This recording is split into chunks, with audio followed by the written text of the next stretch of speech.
Welcome to Kenton's videos. Enjoy the video. You begin by confirming account access.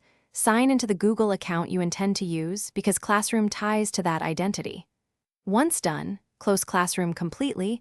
On mobile, force stop the app. On desktop, sign out and quit the browser. Make sure the app or browser is updated so features behave predictably.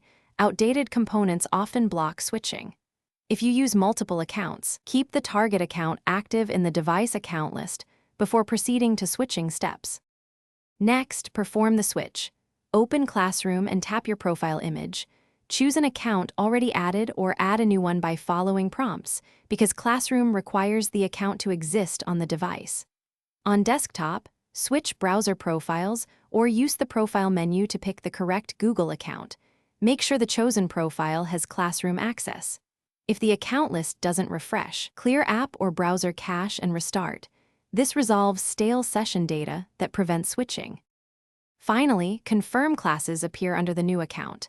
Tap refresh or pull down to update the class list, because visibility depends on synced data.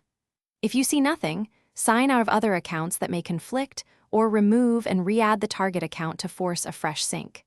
And one key troubleshooting tip: if switching still fails, reboot the device and reinstall Classroom, or use an incognito browser profile to rule out profile-specific conflicts.